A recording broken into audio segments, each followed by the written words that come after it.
We're going to do a 2/3 sky, 1/3 ground. We're going to do a gradated sky. So we're going to let that bleed, the color bleed down from darker to lighter. We're going to do some trees, and we're going to have different sizes, small, medium, large. We'll do some grass texture down here. You can choose whatever color scheme you want. Pick colors that work well together. If you don't have any preferred color that you want, then just follow along with what I use. So we're going to do a wet and wet technique. When I get my color scheme figured out, I'm going to pull out some color. Never pull right from the container.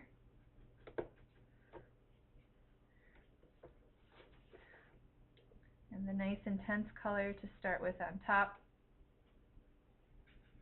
Because this is a wet and wet technique, I'm going to let gravity help do its job. I'm going to get just a little extra water, and the water help makes it move.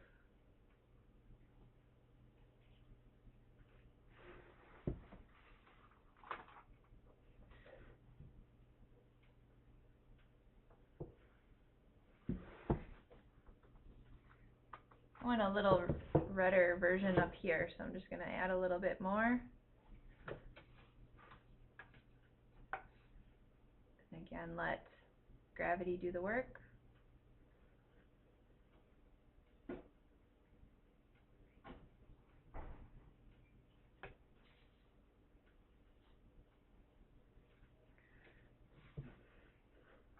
A little puddle here, so I'm just going to squeegee out my brush and thirsty brush that out. Just kind of pick up that extra. You never want to lose control of your watercolor.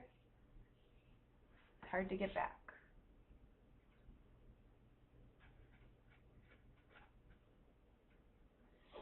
I'm going to use a little bit smaller brush this time and create my trees.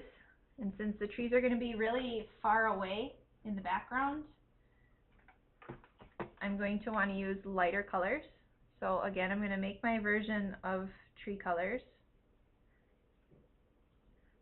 not pulling straight from the container. Add a little water. And so here's that bloom effect.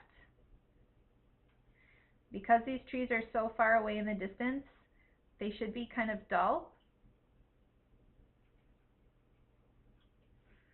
and not too much color. I like odd numbers, so I'm going to do 3 in the background, just kind of dabbing on that color.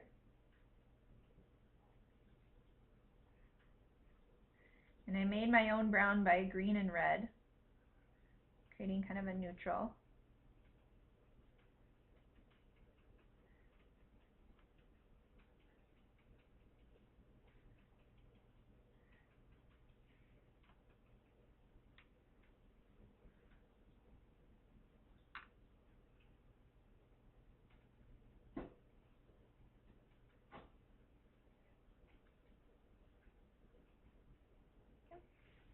I'm going to leave that be.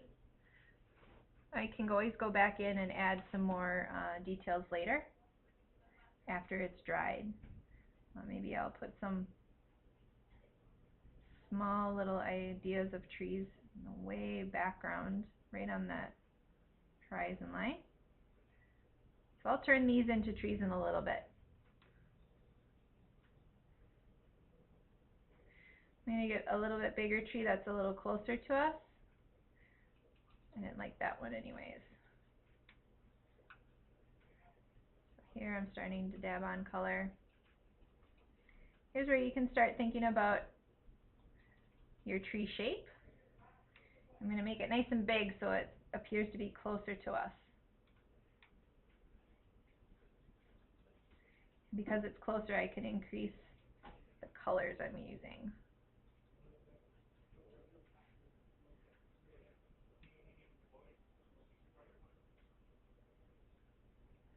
I'm going to put one here that's about medium. So we got small trees, I'm going to have a medium tree, and then a large tree. Dab, dab, dab. Get some different colors put in there so for some variety.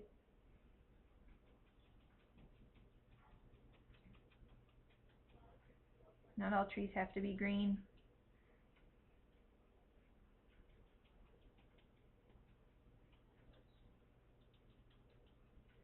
Make this one just a little bigger.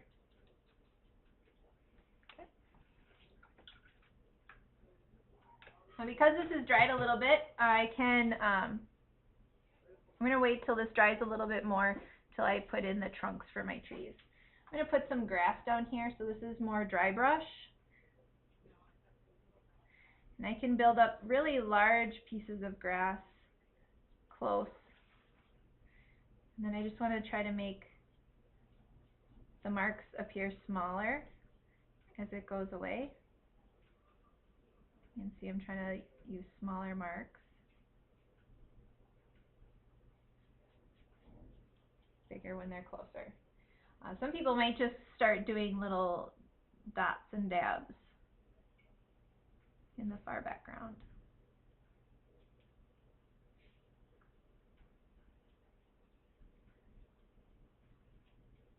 Make sure those are smaller marks.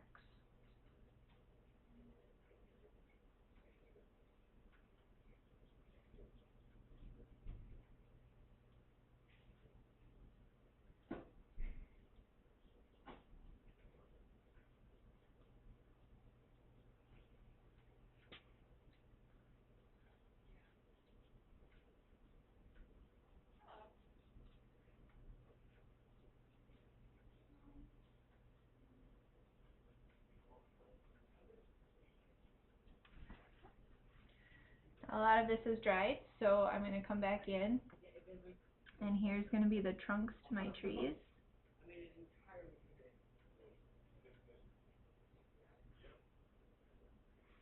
Using a small brush to create some of those branches. This tree is really close, so I'm not even going to show that it goes into the ground. It's going to be so close that you don't even see where it connects to the ground. Kind of goes off my painting. So I have, this would be the foreground tree, the one that's closest to us. This would be a middle ground tree. And then these would be trees in the background. It's kind of hard to get these guys with a whole lot of detail.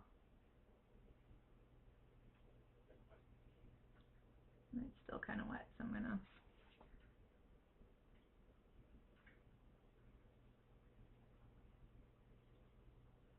touch up that tree a little bit. It's still kind of wet, so it works well.